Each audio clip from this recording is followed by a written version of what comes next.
Bom dia a todas e a todos. Em primeiro lugar, agradecer o convite que nos foi endereçado e também felicitar por estarmos hoje aqui numa manhã a investir o nosso tempo, e será todo o dia, numa reflexão que de facto é estruturante para o desenvolvimento do nosso país. O desafio que nos foi lançado e aquilo que hoje procuraremos aqui corresponder tem muito a ver com uma lógica de operacionalização da prática. Temos todos e, sobretudo, os agentes da educação e formação, os formadores, os professores, as escolas, os centros de formação, todas as entidades e empresas que operam nesta área, temos um diagnóstico já muito rico e com pistas muito concretas daquilo que são aspectos que temos que conseguir evoluir, em alguns casos criar situações de disrupção para criarmos novas situações de aprendizagem, e aquilo que pretendemos partilhar aqui hoje são situações que estão já a acontecer. Portanto, é na lógica da operacionalização. Obviamente que esta operacionalização tem um caminho, e tem um caminho que no nosso caso concreto começou a ser trilhado há cerca de 10 anos, e nesse caminho tivemos sempre aspectos que foram ficando cada vez mais consolidados. E um deles era a questão do significado da nossa ação, o porquê das coisas. Muitas vezes sentíamos que os próprios alunos, e estamos a falar em ensino secundário, ensino profissional, portanto um processo de 3 anos, os próprios alunos se sentiam perdidos no processo. É frequente o aluno perguntar, sim, mas eu agora vou ter matemática, vou trabalhar equações e eu vou aplicar isto em que contexto? E muitas vezes até a resposta da equipa pedagógica é porque está num programa. E vamos perdendo nestes caminhos, porque não estamos a perceber o significado das coisas. E, portanto, nos últimos 2 anos, fizemos um trabalho muito intenso de focalização no porquê desta organização, no porquê da escola, porque é que estamos aqui neste contexto. E todos concluímos que estamos a construir um perfil de cidadão, que é simultaneamente técnico, no nosso caso específico, porque se trata de uma escola profissional. E eu digo no nosso caso específico porquê? Porque nada disto, ou melhor, tudo aquilo que fizemos até agora é replicável a qualquer modalidade de qualificação. Portanto, não é por ser ensino profissional que é possível promover esta mudança que temos vindo a desenvolver. E, portanto, dizia que esta conferência de sentido foi um trabalho muito intenso que realizámos com diversos parceiros, com instituições de ensino superior também envolvidas, tanto aqui a Católica do Porto como uma entidade de grande peso, para percebermos este porquê. E este porquê trouxe-nos para a identificação de um perfil global. E é a partir deste foco, que passou a ser permanente na nossa ação, que começámos a desenhar a operacionalização da nossa ação. Portanto, aquilo que são os grandes ditadores que muitas vezes temos, a questão dos programas, a questão dos horários, a questão dos espaços, a questão das orientações, elas passam a estar subordinadas a este princípio máximo, que é o perfil do cidadão que nós queremos trabalhar. E, simultaneamente, a questão técnica. Esta viragem também teve muito aqui reflexo em informação que as próprias empresas e outras organizações nos foram dando. E já vimos nos restantes painéis que, de facto, o peso das competências transversais é cada vez maior e elas não se conseguem trabalhar em contextos de curta duração, nem em contextos desgarrados. Portanto, nós temos que aproveitar contextos de longa duração, de formação de longa duração, neste caso de 3 anos, portanto, tudo aquilo que é formação inicial para desenvolver e consolidar essas competências. E, feito este primeiro exercício de foco no que queremos, percebemos que há uma grande incerteza relativamente a uma série de coisas. E esta grande incerteza está naquela fase em pois, mas não sabemos como é que vamos fazer porque não sabemos o que é que vai acontecer no futuro. E nós olhamos para esta incerteza como uma grande oportunidade. Uma grande oportunidade porque, de facto, se estamos a falar de futuro, se estamos a falar de algo que não existe, então quer dizer que nós temos todos uma grande margem para construir essa realidade que pretendemos. Portanto, esta foi uma condição que passou a ficar inscrita sempre que iniciávamos ações e atividades de reflexão. Portanto, nós temos que sair um pouco da caixa, temos que sair daquilo que está a acontecer agora e focarmos que nós somos agentes da mudança, as escolas, os professores, os formadores são agentes da mudança e até têm essa responsabilidade de construir ou de co-construir o futuro com todos os nossos jovens, crianças ou adultos que estão inseridos nos nossos contextos. E depois conseguimos chegar aqui a um conjunto de aspectos, que são estes aspectos que nós, sobretudo, vamos responder do ponto de vista da operacionalização. Porque muitas das questões que vamos aqui falar, elas não são novas, do ponto de vista conceptual. Por exemplo, se nós falarmos em questões tão simples como diferenciação pedagógica. Toda a gente defende a diferenciação pedagógica. Não há ninguém que seja contra. A questão é, como é que nós operacionalizamos diferenciação pedagógica numa sala de aulas, com 30 alunos, durante 50 minutos? Esta é que é a grande questão. E são estas questões que vamos tentar partilhar convosco neste espaço que temos. E chegamos aqui ao referencial, Guilherme. Explique-nos um pouco o que é o referencial de inovação pedagógica. O que é que ancora esta nossa... Não vos vou pedir para fazer o exercício de tentarem ler o que ali está, vai ser complicado, mas explicar-vos o seguinte: para conferirmos significado à nossa atuação e para respondermos porque é que existimos como escola, nós tivemos que...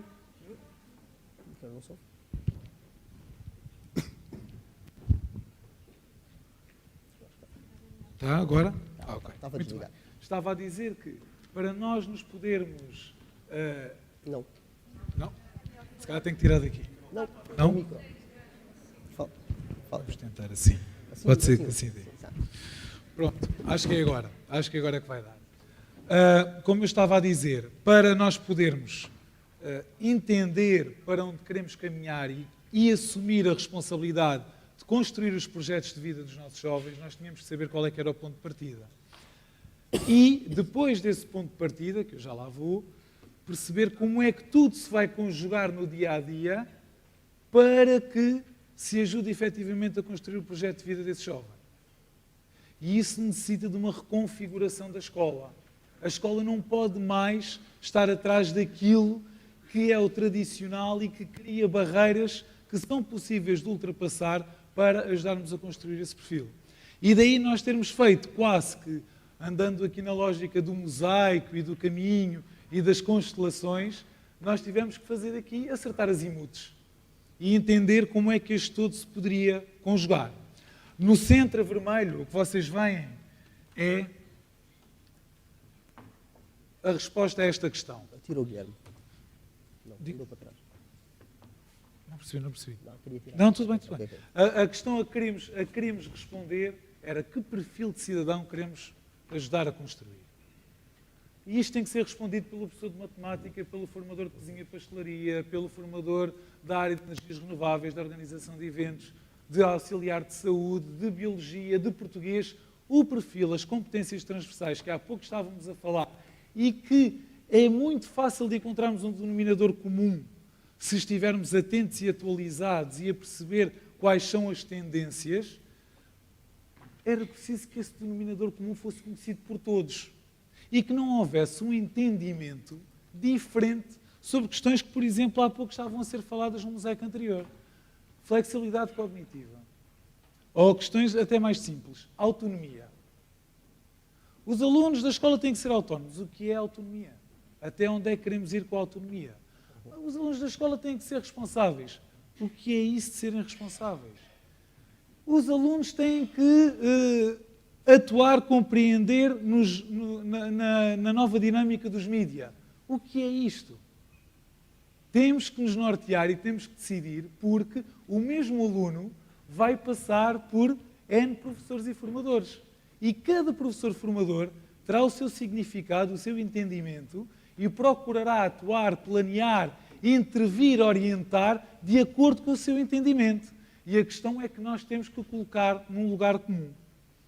Temos que colocar num lugar comum, com uma base estruturada, atendendo a este conflito saudável que é não teremos a resposta e a certeza absoluta. A escola não formata constrói. E constrói convidando o jovem, fazendo com que o jovem se construa e não formatar. Portanto, o próprio perfil, ele ao longo do tempo irá ter evoluções, irá ter transformações, mas que têm que ser compreendidas e sentidas por todos. E esta foi a primeira questão. E reparem, muitos de vós que desenvolvem a sua função de professor de formador nas escolas, normalmente têm este, para tentar operacionalizar, têm este desígnio. Ok, eu tenho que avaliar nesta unidade de formação de curta duração, há aqui uma dimensão que são as competências específicas e depois tenho as competências transversais. E quais são as transversais? Pontualidade, assiduidade, responsabilidade, correto? Depois nem de escritores têm, para ter um entendimento comum. E a questão é, esses comportamentos estão de acordo com aquilo que tínhamos vindo a falar das competências que estavam a ser faladas anteriormente transversais? Há casamento aqui direto? Ou nós temos que ir lá ao âmago e temos que transformar e temos que tornar-nos mais, agora falta uma expressão, mais acutilantes e mais incisivos naquilo que é o perfil do aluno que queremos.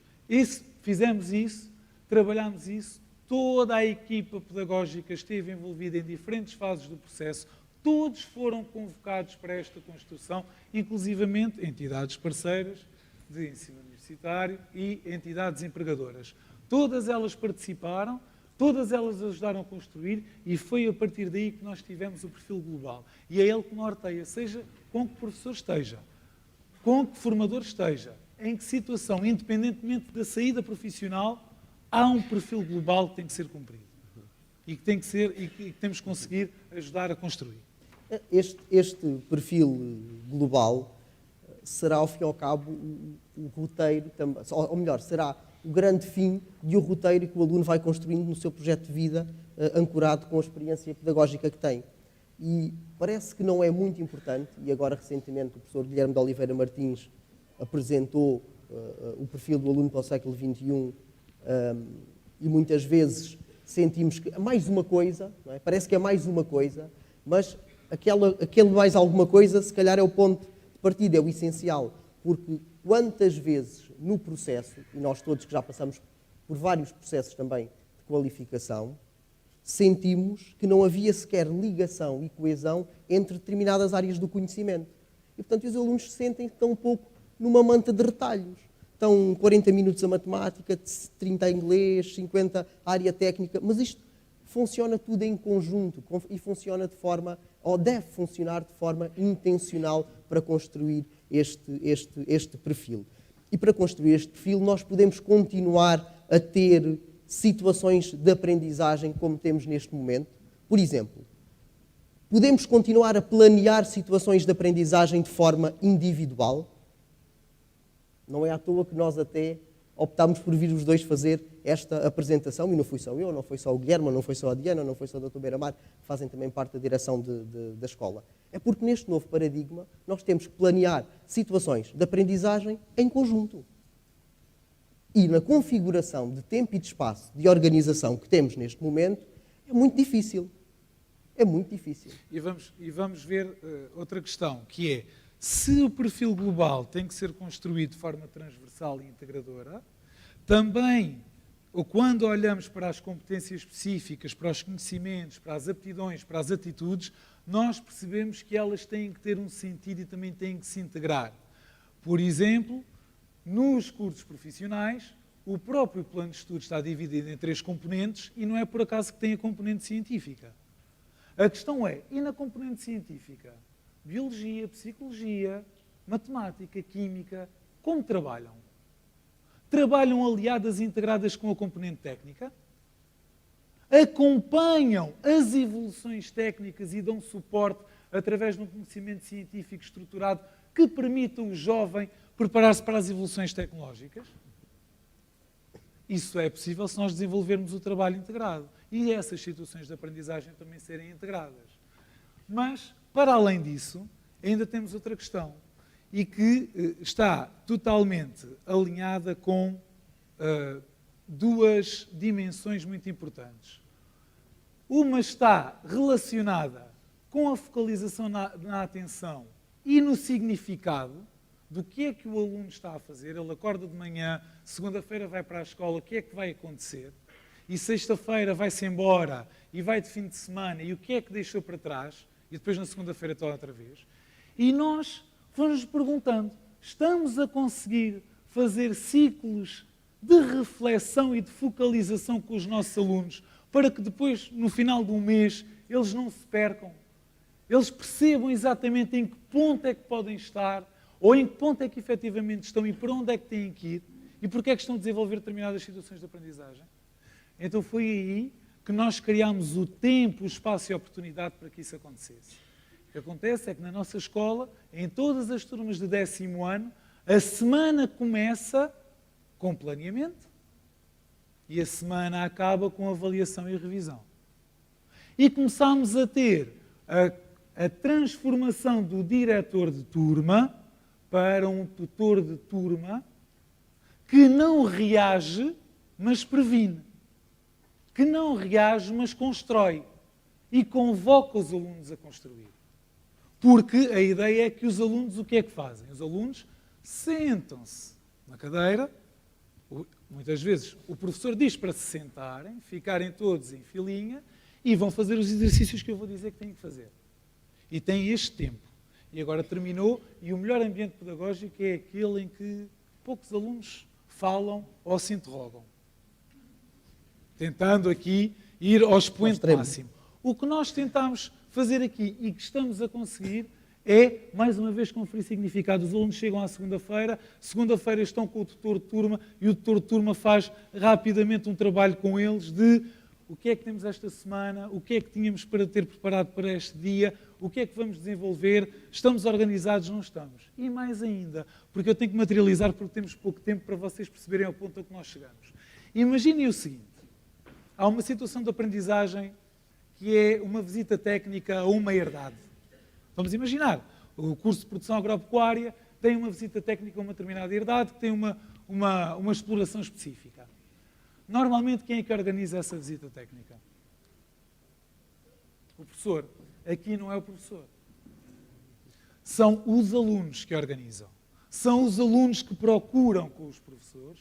São os alunos que se organizam para perceber como é que pode ser feito o transporte, se tem custos, como é que se vão organizar com os custos. E estamos a falar de competências transversais integradas com objetivos de aprendizagem que já estão previstos no currículo. E não mais tempo. Qual era, imaginem a lógica. Ok, os nossos alunos precisam de flexibilidade cognitiva. Vamos criar uma disciplina de flexibilidade cognitiva. Os nossos alunos precisam de focalização da atenção. Vamos criar uma disciplina de focalização da atenção. E o horário dos nossos alunos e o nosso horário como professores e formadores não era 35 horas semanais, era 150, possivelmente. E este, Guilherme, é um aspecto muito importante, porque uma condição de base que tivemos neste processo foi não vamos adicionar mais uma hora que seja a nenhum processo de suporte a esta evolução ou a esta mudança. Portanto, o que nós estamos a fazer não é mais tempo, é melhor tempo. E retirar o excesso de atividades paralelas que demos conta que às tantas aconteciam. O que nós temos os concursos, as efemérides, o dia disto, daquilo, do outro, e parece que é tudo mais importante do que o principal. E o principal é a aprendizagem. Portanto, este aspecto é importante porque a nossa equipa hoje, por exemplo, em muitos aspectos, tem uma gestão de tempo muito mais eficiente e sente-se muito mais confortável. Os diretores de turma, então, os que estão no 12º ano e que conhecem a experiência dos tutores no 10º ano, estão já ávidos que cheguem também a esse patamar, porque a gestão é muito mais interessante. Por exemplo, para terem noção do indicador, nós, em questões de comportamentais, num número quase de 200 alunos no 10º ano, não tivemos qualquer registro. Porquê? Porque são os alunos que estão a mediar esse processo. Convém outro indicador que tem a ver com a motivação e envolvimento, que é o abandono precoce no percurso, sim. E que esse também reduziu substancialmente, e temos 2 ou 3 situações completamente localizadas. O que quer dizer que estamos a conseguir construir com o aluno o significado de ele ter feito a opção, ter ido para uma modalidade de curso profissional, daquele curso, naquela escola. E está a fazer sentido o dia-a-dia dele. Só um ponto. As tutorias de turma, para vocês perceberem outra questão muito importante, organizam-se como uma micro-organização. Têm departamentos tal e qual como as empresas têm. E os alunos definiram os organogramas, as funções desses departamentos, e eles servem para quê? Para o grupo turma funcionar não como uma inevitabilidade, mas como um meio para eu aprender melhor. É a diferença. Aprender com os outros. Trabalho colaborativo não é realizar trabalhos de grupo. É mais do que isso. Para agora sairmos aqui da lógica turma, e até reparem esta questão muito interessante, que é, nós muitas vezes o que fazemos é, processo de admissão do aluno que está no 9º ano de escolaridade e que vai entrar no ensino profissional ou numa escola profissional, ou num agrupamento de escolas, nós fazemos um processo de admissão. Entrevistas individuais, testes psicotécnicos, entrevistas com os encarregados de educação individualmente. É tudo individual, é tudo daquele aluno que está prestes a entrar. E a partir do dia 15 de setembro é a turma. O aluno desaparece, não é? Do processo. É a turma é muito má, ou a turma é muito boa, ou a turma é mais ou menos, ou a turma... E nós começamos gradualmente a deixar de ter a individualidade aluno, começamos a ter a turma, e depois o que acontece é que o aluno só é uma individualidade quando ou é muito bom ou está muito desalinhado. No intermédio, como não dão problemas, a coisa vai andando. Portanto, vão passando, vão tendo a avaliação, e nós o que estamos a fazer é exatamente a fugir daquilo que é a essência da escola. Que é o quê? Fazer aprender para que se construa um projeto de vida. Que é isto que serve a escola. E nós perdemos, depois vamos para a turma, e vamos voando. Esta ideia do projeto de carreira é, desde o processo de admissão, que a equipa de Serviço de Psicologia e Orientação está articulada com a equipa pedagógica, transformações tão básicas como a nossa equipa de Serviço de Psicologia e Orientação partilha os espaços da equipa pedagógica, trabalha na sala de professores com os professores. O SPO não é o aluno está com problemas de comportamento, vai ao SPO. O aluno está quase a desistir, vai ao SPO. Estamos a falar de uma equipa multidisciplinar onde o SPO, os técnicos de psicologia, o que fizeram foi, primeiro, benchmarking e perceber o que é que estava a ser desenvolvido ao nível de implementação e desenvolvimento de projetos de carreira, de projetos de vida. Depois perceber que nessa dimensão havia pouco implementado e no nível secundário. Então nós tivemos que ir na viagem, tivemos que construir, tivemos que ir. E a lógica foi não dar mais tempo, não investir mais tempo, ter melhor tempo. Relacionar objetivos de aprendizagem, competências específicas com etapas concretas para o quê? Para ajudar o aluno a construir o seu projeto de carreira, como? Desenvolvendo competências de autorregulação, autoconhecimento e autoeficácia. Mas isto não é o SPO que faz no tempo da disciplina tal. É integrado. E nós temos exemplos que depois poderemos partilhar convosco. Claro. Aliás, de tudo isto temos total disponibilidade para partilhar documentação orientadora. Aqui temos a limitação do tempo, que é de facto muito grande. Sim. E esta questão, que já tinha levantado há pouco, tem a ver com a nova forma que temos de construir a operacionalização. E fatores como a gestão do tempo, dos espaços pedagógicos e até do trabalho são cruciais. Mas são possíveis, não são impossíveis. E nós fazemos-la a uma escala que não é muito pequena, mas também não é demasiadamente grande, portanto, uma comunidade de cerca de 500 alunos, e nós conseguimos otimizar horários para que seja possível, não o horário ser mais um ditador, mas o contrário. A situação de aprendizagem é desenhada em função da necessidade, daquilo que eu quero desenvolver com o aluno. E aqui, estas premissas fazem toda a diferença na coerência do processo. Porque se eu à partida digo que, não, eu quero conferir muita intencionalidade em toda a ação, e eu sei que, para aquele perfil de aluno, eu vou desenvolver uma determinada UC, o FCD, a unidade modular, mas depois, por exemplo, eu não o consigo fazer em codocência, tenho que fazer sozinho. Isto é impossível. Nós temos que criar espaços para que as próprias equipas promovam estes ambientes. Por exemplo, nós deixámos de ter, dentro da área técnica, passou a ser área técnica. Em vez de ser uma disciplina de engenharia ou de tecnologia alimentar, não, é área técnica. E temos sempre a equipa com outra flexibilidade de gestão de espaços. Também era importante, Guilherme, falar um pouco dos ambientes pedagógicos globais que criámos este ano nas salas. Muito bem. Relativamente às salas, imaginem o que é nós estarmos a conferir este perfil integrador, a trabalhar numa lógica integrada em equipa, como diz na linha de baixo do professor para a equipa pedagógica, onde os horários se configuram, como o professor Alexandre estava a dizer, há mudanças do horário, quinzenal ou semanal, ajustado aos projetos integradores que os alunos estão a desenvolver e de acordo com os ritmos de aprendizagem, e essa gestão é feita pela própria equipa pedagógica para que responda a isso, e depois o ambiente pedagógico.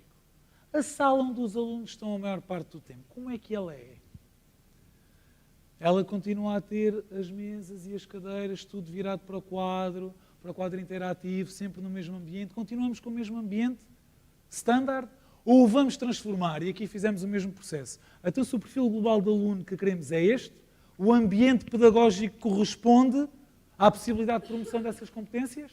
Para a comunicação, para a colaboração, por exemplo, para a investigação? Então, se não, temos que fazer alterações. E foi isso que fizemos. Temos salas que, neste momento, dão condições para que se promova competências ao nível da comunicação, do trabalho colaborativo e da investigação.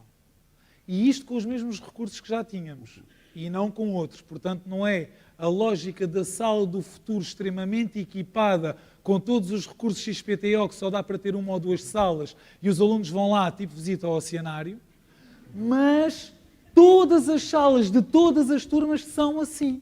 São assim, não com este excesso de tecnologia, com aquilo que existe, não é? Relativamente à questão do professor e da equipa pedagógica, já começam a perceber que a lógica começa a ser outra. Só para vos dar uma ideia, nós não temos um professor para uma turma. Não é o professor de português que está com a turma o tempo inteiro. Há especialistas de módulo.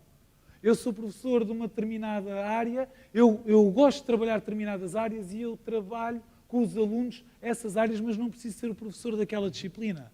Temos disciplinas, ou áreas de conhecimento, se assim quiserem, que trabalhamos por competência dentro dessa área. Ok? Aqui, por exemplo, e só para ter uma ideia muito simples, nós tivemos que, em termos de gestão de horário, garantir que, por exemplo, os professores de português estavam naquela mancha todos ao mesmo tempo com todas as turmas. E eu aí até posso mexer na turma, sair outra vez do conceito de turma e voltar ao aluno. E dizer, ok, eu agora tenho aqui este aluno que é deste grupo, mas que não vai estar neste grupo. Porquê? Porque ele aprende melhor de outra forma. Porque ele quer. Ou porque o diagnóstico feito de inteligência múltipla. Portanto, isto permite uma flexibilidade muito grande na construção e operacionalização do currículo. Exato, sim. E como temos o vídeo para passar, portanto, aqui as ferramentas, nós vamos mesmo ter que simplificar ao máximo. Aqui a simplificar. A lógica é, nós dizemos, o aluno tem que ser construtor do processo de ensino-aprendizagem, o aluno tem que estar envolvido, o aluno... Ok, e depois o que fazemos é, o professor tem os seus instrumentos de planificação e de avaliação e o aluno terá os seus. Aqui nós funcionamos de outra maneira. Temos um canal em conjunto. Os instrumentos de planificação e de avaliação do professor são os mesmos onde o aluno coloca as suas evidências de aprendizagem. Não? O aluno consegue inclusivamente saber, porque tem acesso aos descritores de desempenho para cada competência, o que é esperado dele, e ele faz a autoavaliação no instrumento do próprio professor. E o professor, quando registra a avaliação contínua naquele momento, ele registra e o aluno sabe imediatamente qual é a avaliação que tem. E de forma construtiva para podermos efetivamente implementar uma avaliação formativa e formadora e não dizer só que a queremos implementar. Aqui, este aspecto acabamos por ir referindo ao longo da nossa intervenção e, portanto, aqui esta última questão que partilhamos tem a ver também com o posicionamento das empresas. E empresas com um chapéu grande, empresas, instituições, elas são apenas entidades que dizem o que querem ou estão disponíveis para construir o que querem com as comunidades educativas. Esta também é uma mudança que estamos a conseguir ter. E temos um parceiro muito importante para a nossa atividade, que é o Grupo Stana, e que tem um projeto piloto connosco, em que o desenho da situação de aprendizagem e a alocação de recursos todos os recursos, humanos, materiais, são concebidos numa única equipa pedagógica que se constituiu, que é a escola e o próprio grupo. Portanto, estes alunos deste projeto piloto têm situações de aprendizagem onde o grupo Pestana tem unidades. Tem especialistas da área técnica que são expertos naquela área. E aqui há um investimento estratégico do próprio grupo naquilo depois que é o recrutamento e seleção. Portanto, o grupo está 3 anos envolvido neste processo com a própria escola. Nós não vamos poder passar o nosso vídeo, tive aqui uma indicação da organização, mas se tivermos a oportunidade, depois das questões, aproveitaremos para passar o mesmo. Queríamos deixar-vos aqui também um apelo, porque muitas vezes, e falamos muito e nós ouvimos muito as inevitabilidades do sistema e da educação. Portanto, a lógica é sempre nós não podemos fazer porque nós não conseguimos, falta aquele recurso, falta aquela legislação de suporte, falta aquele equipamento e temos de começar a olhar para aquilo que temos e com aquilo que temos e com os jovens que estão hoje nas nossas escolas, nos nossos centros de formação, como é que nós melhoramos o nosso sistema, a nossa intervenção, como é que damos mais sentido às coisas, de forma simples, como é que conseguimos todos conviver mais, melhor e tornar-nos mais felizes. E, portanto, terminaríamos aqui a nossa intervenção. Muito obrigado. Muito obrigado.